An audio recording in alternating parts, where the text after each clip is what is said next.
A frustrated energy has fueled the Eagles to a locked-in week of preparation for a 6-3 Browns team, the first of 5 straight opponents with winning records. But the Eagles, of course, are only focused on today against Cleveland.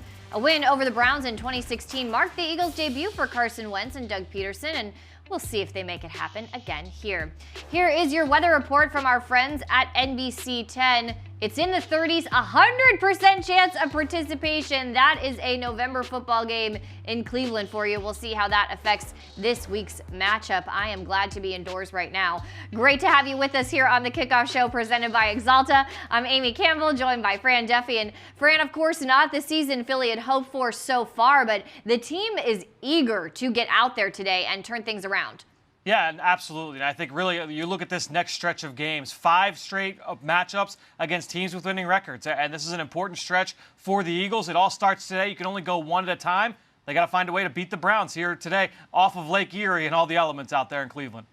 A 6-3 Browns team with playoff aspirations, not the Browns team we have seen for the last several years. All right, let's get back out there over to First Energy Stadium as the Eagles are warming up for today's contest. The warm-ups brought to us by PA Lottery, and let's talk about just kind of the theme of the year here is adaptability and the COVID storyline for this game on both sides with both teams. The Eagles going to be without J.J. Arcega-Whiteside, Vinny Curry, and Corey Clement today, and of course the Browns are without Myles Garrett, Defensive Player of the Year candidate, leading the league in sacks. Carson Wentz is not going to have to worry about Myles Garrett coming at him today. Yeah, they do have some other guys up front that you do have to worry about. Olivier Vernon has been doing it for a long time. You look at Larry Ogunjobi, Sheldon Richardson. These are guys that can get after the quarterback. That is in their skill set. But certainly losing a blue-chip talent, and I mean one of the most physically gifted players in the league in Myles Garrett, has a huge impact on this game. And so that does make things a little bit easier for the Eagles. But ultimately, look, you're dealing with the weather, you're dealing with the rain, the wind, everything that goes with that against a Cleveland Browns team that over the last 2 games, this is what they've played in. This is exactly the kind of elements that they have dealt with offensively. So this is an opponent that is used to playing in the elements. The Eagles, this is their first weather game really here in 2020. We'll see how they respond. Yeah, this is a Browns team. Their strengths, like you said, used to playing in these elements. They are built around the run, and we will, of course, get into breaking all of that down. Let's talk, again, a little bit more about their defense as it relates to Miles Sanders and the Eagles' run game. Of course, they will be without Myles Garrett, but what else do they do on defense that could be a challenge for Philadelphia today? Yeah, they will mix things up from a pressure standpoint. They'll do a lot of different things, and Garrett obviously was a big part of that. So how they respond with not having him in the lineup will be interesting. A lot of zone coverage on the back end of it. And I think ultimately when you look at the Eagles in this game, they have got to find ways to attack the voids in zone coverage. Every one of those coverages has a weakness. It will be up to Carson Wentz and the Eagles pass catchers to find those weaknesses and execute. That's going to be the big test here today for Carson Wentz and that group. Well, second game back for this guy, Alshon Jeffrey. We'll see what kind of impact he makes today. Let's look at the Eagles starters and who else is back today. Isaac Seumalo, first game back from IR, injured his knee in week 2. Another guy back on that offensive line. We're now looking at 4 out of the 5 starters that we were expecting for this season. And Fran, how much of a boost is it to have, again, another veteran offensive lineman back in the lineup?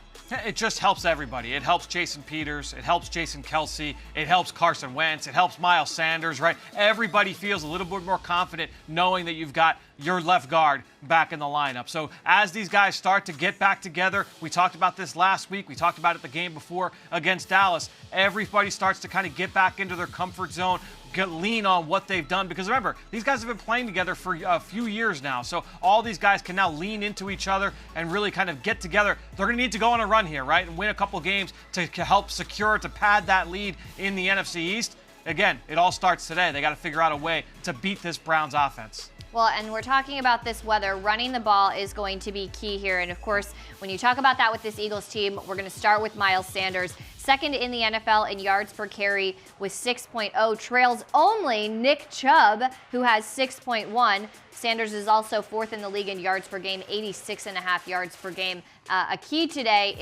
in a weather game like this is getting that push up front from the line, getting the ball moving on the ground, and I think that starts with Miles Sanders.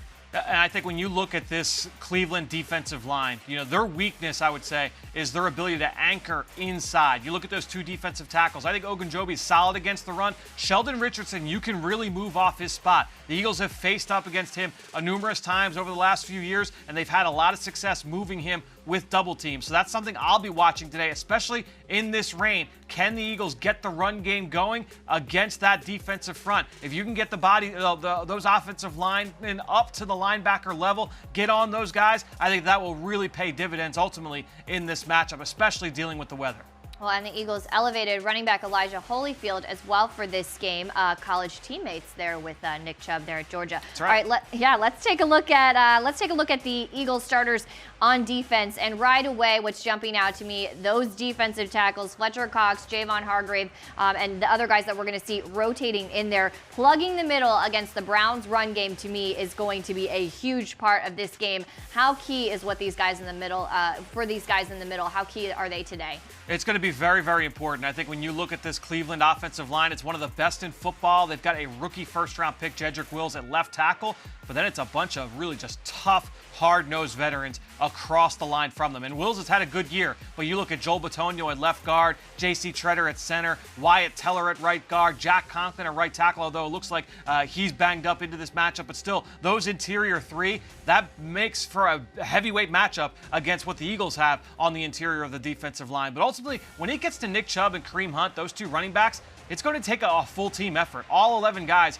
getting to the football because they are great at making that first man miss. So not only do the Eagles have to be reliable tacklers coming downhill one-on-one, but you need gang tackles. You need your buddies. Those other white jerseys have to be getting in there for the second and third effort to get these guys to the ground because they're going to get theirs. They're going to make some guys miss. The Eagles are second in the league right now in yards per carry against running backs. They have got to hold up their end of the bargain, defend the run, get the Browns behind the sticks, force them to throw the football in pure drop-back situations. That will be a big key to victory in this game.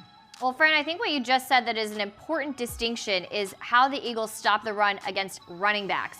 Historically, this is a team that's really good at run defense. Now, this season, that has been their Achilles heel. They are 26th in the NFL at run defense, allowing 133 yards per game on the ground. But that is mostly given up to receivers and to quarterbacks, not to running backs. Today, they are facing a Browns offense that is built around the run, like we have talked about. The Browns are 4th in the NFL in rushing offense, 159 yards per game. You talked about Kareem Hunt and Nick Chubb. They are two of the best running backs in the league. In fact, Jim Schwartz said earlier that they are probably the two best running backs they will be facing this season. The two of them combining already for over 1,000 yards and 8 touchdowns. The Browns, the only team in the NFL with two players averaging 70 rushing yards per game. That, according to NFL media research. What is it about these two running backs that makes them so difficult to stop? Well, it's the number one, it's the offensive line, what they're able to get, that push they're able to get up front before contact. So Nick Chubb, Kareem Hunt, they've got a lot of room to operate. But then after that, I mentioned it, their ability to make the first man miss. Kareem Hunt is really, really slippery. He's got great contact balance. Nick Chubb, also great contact balance, a power runner. He can lower his shoulder and run through contact. He's always leaning forward. And so when you've got that combination of an offensive line that can create movement and then running backs that can make that first man miss, well, now you're cooking with gas from a run game standpoint. So for the Eagles, as you mentioned, a lot of their runs that they've given up, the big ones have come against receivers and quarterbacks. Did some research this week. They, by far, lead the NFL in yards allowed against receivers and quarterbacks, not just on a per-carry basis, but on a yardage basis. So look, against this Cleveland offense, they've done that in the past. They've done a lot of those gadget plays. You've seen a little bit of zone read here and there. But the guy they typically did that with was Odell Beckham Jr., who's obviously on injured reserve. He is out for the season. So without him in the lineup, I do wonder who they're going to try and use in those roles. Because you know Kevin Stefanski, they're going to roll in some of those reverses, those end arounds, those jet sweeps. They're going to work those into the game plan because they know the Eagles have had those issues. The Eagles can't get burned there. And ultimately, they have to stop the run because you know that is the identity of this Browns offense, because once they start getting those jet sweeps and those wide receiver runs in the mix, that's when they're going to try and hit you inside with Chubb and with Hunt. So the Eagles have to be aware of all of that when they come into this game. Well, look, you talk about the impact of Kevin Stefanski. I think what we could say is in his first year, he's really gotten this Browns team on track. He's given them that identity. What have you seen from what he's been able to do there this year? Because, you know, like we say, historically, this team has not been super well organized and been able to execute what they wanted to. Stefanski seems to have really given them an identity this year. Yeah, I think just everybody's going in the same direction. You know, Andrew Berry was previously here in Philadelphia. He's now there as the general manager in Cleveland. So he's kind of setting that ship right. Kevin Stefanski doing the same thing from the coaching side. And I think when you look at that word identity, they've got that, especially on the offensive side of the ball. You know, watching them on film over the last couple of weeks, they do the same things week after week. Run game, and then play action off that. We'll talk about the play action a little bit later in the show, but that's what they do. That is their bread and butter. So, you know, going into every game, the run game's going to look a little bit different. They run a lot of different schemes. It's not one play over and over and over again, but they are going to run the football, and then they're going to get Baker Mayfield off of play action, rolling out of the pocket, and create big plays that way. That is their identity. They play to that. Look, they won 10-7 last week in a muckfest against Houston, coming off that bad weather. They go into the locker room. We talked about this week on the Eagle Eye in the Sky podcast. They feel good about that. It's 10-7. Most people say, oh, that's an ugly win. No, that's the way they want to play. That's their identity. And I think going into that one, that's going to be their blueprint coming into this game against the Eagles. So the Eagles have to do what they can to prevent that from happening. You've got to stop the run. Don't let Mayfield get into a rhythm with those play-action passes, because when that happens, things are well-defined. He's able to make quick decisions and get rid of the football. Rodney McLeod saying earlier this week, you know with them exactly which run plays are coming at you. The question is, can you stop it? Let's talk a little bit about Baker Mayfield and just his role in this offense. You talk about the play action. He's a guy, he's not sacked a lot. He can buy time a little bit with his legs there. He's only been sacked 12 times this season, 15 touchdowns, 7 interceptions. He has been a little inconsistent this year, less than in previous seasons. But in the games where they are winning the way they want to win, they don't want him throwing the ball a lot. A game where the Browns are coming out on top, typically he's throwing for less than 150 yards statistically. What is his impact in running this offense and how they want him to be used in an ideal world? I would say the best analogy that I could give, Amy, would be look at that Week 2 game that the Eagles had against the LA Rams and Jared Goff, right? That was a bad day for the Eagles, a good day for the Rams and for Goff.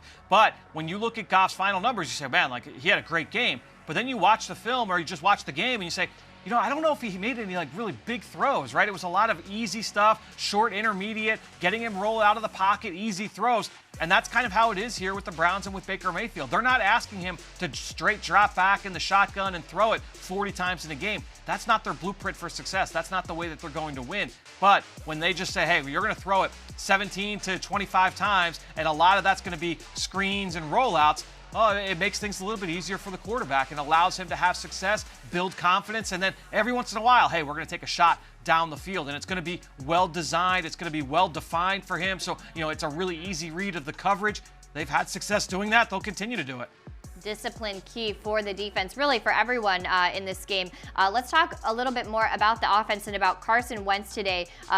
Last week against the Giants, no giveaways for the first time this season. Of course, they don't get the win, but what do you think a successful day for Carson Wentz against a Browns defense in this weather with this team? What is the quarterback going to be called on today? It's going to be all about not turning the ball over, because that you can get into that trap right in this weather. You could try and all it takes is one little mistake, and now all of a sudden you give the ball to the Browns inside Eagles territory. That's what they want, right? They want to play the small game. They want to be able to control the football. You can't let them do that. So the Eagles have to hold on to the football. Doug Peterson will use that saying every once in a while that they want every drive to end in a kick. All that means is do not turn the ball over. Do not give them any freebies. I think if the Eagles can do that, really play to their game, make sure, hey, the ball control offense, we're going to run the football, quick, easy throws for the quarterback. The weather is going to dictate a lot of this game. We'll see if it can let up a little bit. It's not necessarily just the rain or just the wind. It's the combination of both that typically makes it tough, and that's what it looks like you're going to have here in this game. So it could be tough, but we're going to see exactly what the game plan looks like. All it takes is a quick little break in the weather, and all of a sudden it could be bombs away downfield. But I'll be very, very interested to see ultimately what the Eagles' game plan is in this matchup. Well, what we've seen this season from this offense, the short intermediate passing game does seem to be a bit more of a comfort zone for Carson Wentz. And of course, ball security. When you're talking about ball security, that seems to be a theme every single week for this offense.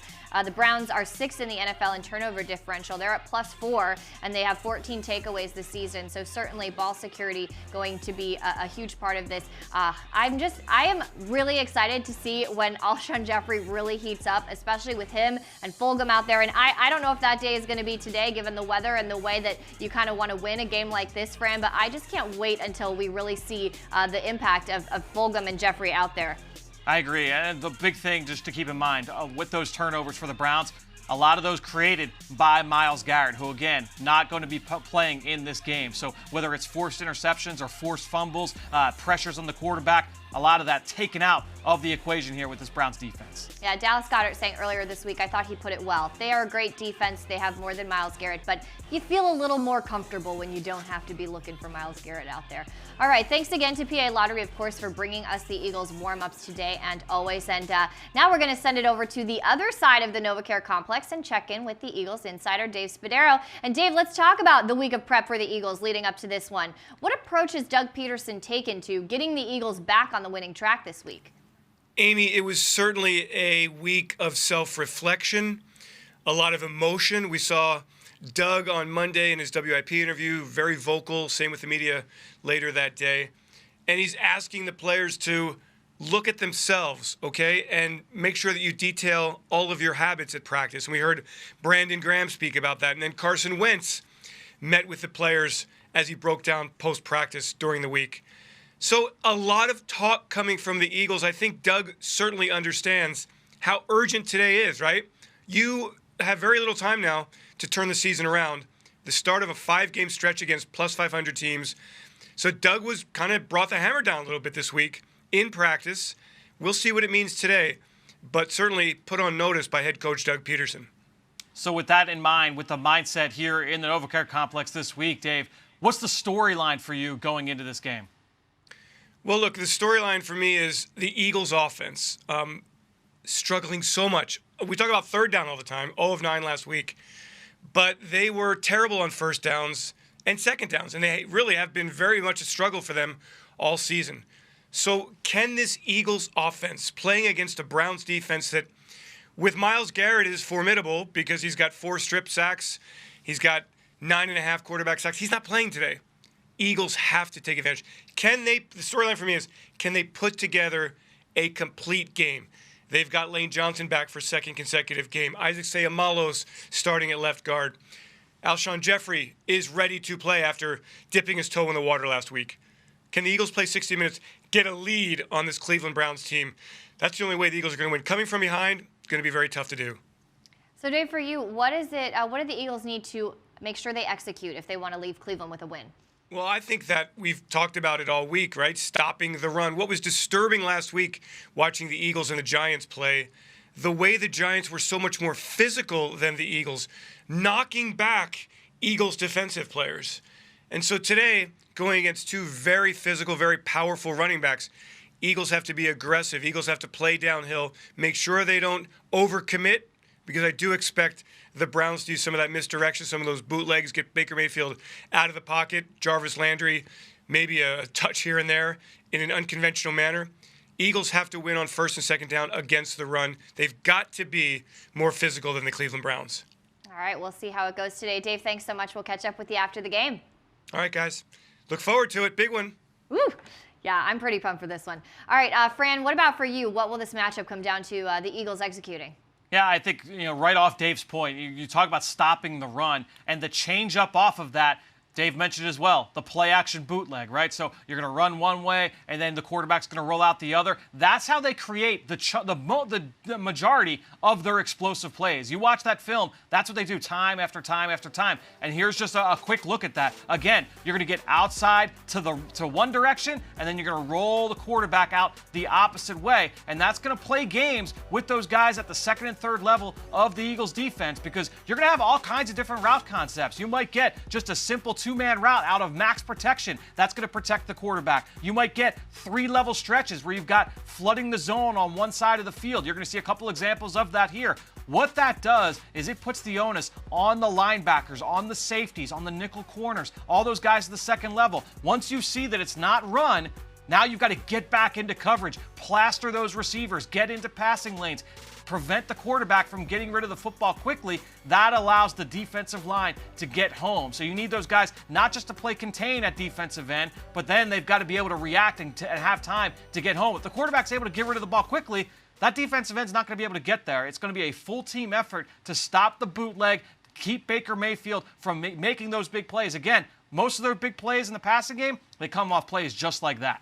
Well, and yeah, it's very clear that defensive execution from all 11 guys on the field going to be very important for this one. For me, I'm going to go to the other side of the ball for the Eagles. I'm going to look at the Eagles offense, and really the obvious one from last week, converting on third down. Dave mentioned it. They were 0 of 9 on third down last week, and a big part of what contributes to that is not getting yards on first and second down, ending up in a third and long situation. So getting out of those third and long situations, but converting on third downs, and they have a great opportunity to do that today against a Browns defense that is one of the worst in the league on allowing third down conversions, 29th in third down defense, and around there in fourth down defense as well. So a lot of opportunity for the Eagles to get some nice long drives on offense. All right, as the team continues to adapt to which players are available each week, let's check in with Mike Quick and Merrill Reese on which players they think are key to the Eagles' victory today. Amy, it's gray and raw as the rain continues to fall in Cleveland. Mike, who is your player to watch on this soggy day? Well, I was kind of torn between two, but I'm going to stay offense, and I'm going to go with Dallas Goedert. I think this is a game where you really have to focus on the Eagles' offense, and I think offensively they can make hay in the passing game against the safeties and the linebackers of the Browns. Dallas Goedert should have a big day today. Amy, I'm going to break tradition, and instead of going with a player, I'm going with a unit. The entire Eagles' defensive line. They have to be like a brick wall to stop Nick Chubb and Kareem Hunt. Okay, Amy, back to you. I will allow Merrill Reese and Merrill Reese only to break with tradition on this segment. All right, Eagles cornerback Kravon LeBlanc has overcome a lot, both in his life and in his NFL career, and he has carved out a solid role for himself in the Eagles defense. From undrafted in 2016, waived multiple times, now he is someone the Eagles trust and depend on. LeBlanc, or as he's known around here, Strap, joined Mike Quick for this week's one-on-one interview with Pon Lahaki. Take a look. Hey, Kravon, thanks for joining us. My first question is, every time I see Jim Schwartz at the podium, he never says Kravon. He doesn't even say Cray. He says Scrap. Tell me, where's that name? Give me the origin of that name. Okay, it originated from my rookie year, 2016. Came out with New England, typical undrafted guy. Working your way up from like third string, fourth string with the guys, end up rotating in with the first string. And on that defense in New England, they had Logan Ryan, Devin McCourty, Malcolm Butler, just to name a few guys. Jamie Collins, it was, they just won the Super Bowl. And one day we was in practice and I got in with the first team and Malcolm Butler was on one side and I was on the other. And at the time, they was calling Malcolm Scrap with a C, like S-C-R-A-P. And I think he had just picked off Tom Brady, and then I had a couple PBUs too. And Jamie Collins was like, "Oh man, them boys out there strapping and scrapping stuff out there." And I just kind of took it and ran with it and turned it into my own slogan. That's pretty cool. So, you kind of play all around the field. Would it be easier to just line up on the outside and play the outside? Absolutely. But in Jim's eyes, he sees us all as X's. We're interchangeable. We play a lot of positions from inside out, nickel, quarter, safety, corner, no matter what it is. And depending on the game plan, wherever he needs us, we just kind of go in that role and execute it and get a job done. So if you could put your finger on it, what is it going to take to go to Cleveland and get a win against that offense? We just got to dig deep, believe in one another, play for one another, and win offensive, defensively, and special teams. You got to win collectively as a unit and just play for the guy next to you. I feel like we just got to get back to playing Eagles football, and this not the first time where we had to dig deep, get back to our identity and win out, or, just go 1-0 each and every week. It's not the first time that we've seen adversity or, all type of outside noise coming in. Like, we know that we're going to get that. We know that it's going to come in. What we have to do is just calm down, get back to Eagles football, really be that team we know we can be. So when you guys have won, you've won the turnover battles. Remember that game in San Francisco when you got that sack? First of all, what was that call? And when can we see that again? It was a call that Jim had drawn up for us. I probably won't get into the details of it, but you never know with Jim. When Jim throw a call out there, it's either he sees something or it's because of different personnel. Depending on what type of team we're going against and what they like to do, that's depending on whether or not we'll see that call again. Gotcha. So speaking of teams you're going against, the team you're going against on Sunday, they love to run the football. Nick Chubb, Kareem Hunt, give me a little scouting report on that run game that you're going to face. Oh, man, they definitely are a 1-2 punch, obviously, with Nick Chubb playing that head honcho role. And they complement each other very well. We know that they definitely like to get out on the perimeter, run the ball, and they're not going to shy away from what they do. The run game open up their passing game, and we're going to be ready for it. So, Scrap, is this the game where you go into Greg, the equipment guy, and said, man, give me some big shoulder pads? Nah, this that type of game where, in the weight room, you kind of, you go work on them shoulders a little bit, get you a couple shrugs in. Hey, man, I appreciate you joining us. Have a good game out in Cleveland. No problem. Appreciate it. I love him. All right, Fran, let's talk about LeBlanc's role in this defense and what he brings. Such a willingness to do whatever this team needs. What makes him such a fit for the Eagles secondary? And I think it's not even just the Eagles secondary. It's just whenever you're looking for a slot corner, the number one thing that and we talked about this actually on the Journey of the Draft podcast a few weeks ago, the number one thing you're looking for in a slot corner is toughness and competitiveness. And that's what Kravon LeBlanc brings in spades. His ability not just to match up, anywhere, and he mentioned it there in that interview, Jim Schwartz sees them all as X's on a board. It's the willingness to be able to want to do that, right? To say, hey, you want to line me up outside, play press coverage? Cool. You want to line me up in the slot over a tight end or a big slot receiver? Great. You want to blitz me? Awesome. I got to come down and set the edge in the run game? Great. That toughness, that competitiveness, that that's an essential trait to be able to have success in the slot. And I think when you ultimately look at Kravon LeBlanc, and this is why he was undrafted, he's not the biggest, he's not the fastest, but that competitiveness and that toughness really allows him to stand out. Well, the Eagles love to find and develop those diamonds in the rough. What do you remember about him from before now? It seems like he's really grown here in Philadelphia. Yeah, he was a guy, I remember studying him coming out of FAU. He was down at the East-West Shrine game that year, and you saw a lot of the same things that we see here in Philadelphia. Just the swag that he plays with, his ability to match up. He's going to compete from snap to whistle. He'll play through the catch point. He'll blitz. He'll defend the run. All those same things, he did those down at FAU. And so it's really cool being able to see a guy do all those same things in college and then bring that to the NFL and kind of fit that same role. I think it's pretty cool when you get to see that. Oh, nice little shout out to FAU, my parents' alma mater, my hometown there. Love a good FAU player in the NFL. All right, there is still time to be in the stands at Lincoln Financial Field this season with an Eagles fan cutout. Fan cutouts are only $35, and orders of 4 or more receive a $5 discount per cutout. Purchases benefit the Eagles Autism Foundation. You can order today at philadelphiaeagles.com/cutouts. And Fran, of course, because of COVID numbers, fans won't be able to be in the stands at the Link anymore. So this is a great way for the people to still be there. No question. And look, it's for a great cause, number one, right? That's what we know. It's for a great cause. We can't have your home field advantage with your voice and your cheers in the stands, but your ability to contribute, the players still feed off your presence. So it's a great way to help a great cause and still make your presence known at the Link on Sundays as well. Yeah, of course. And the players love to feel the support from the fans, of course. Philadelphia fans do that the best. Okay, we are going to take a quick break. We will share our final thoughts on Eagles-Browns in just a moment.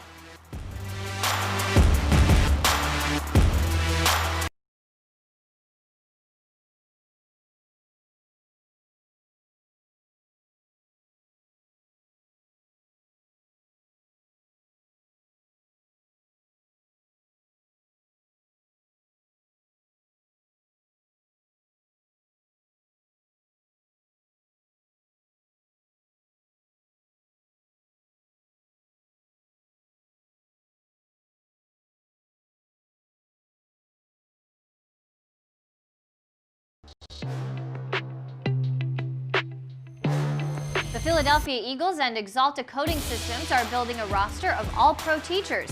Go to philadelphiaeagles.com/Axalta All-Pro Teachers to view this year's list of outstanding recipients. And just like that, it is 15 minutes until kickoff, which is a special time here for us on the Kickoff Show. Fran?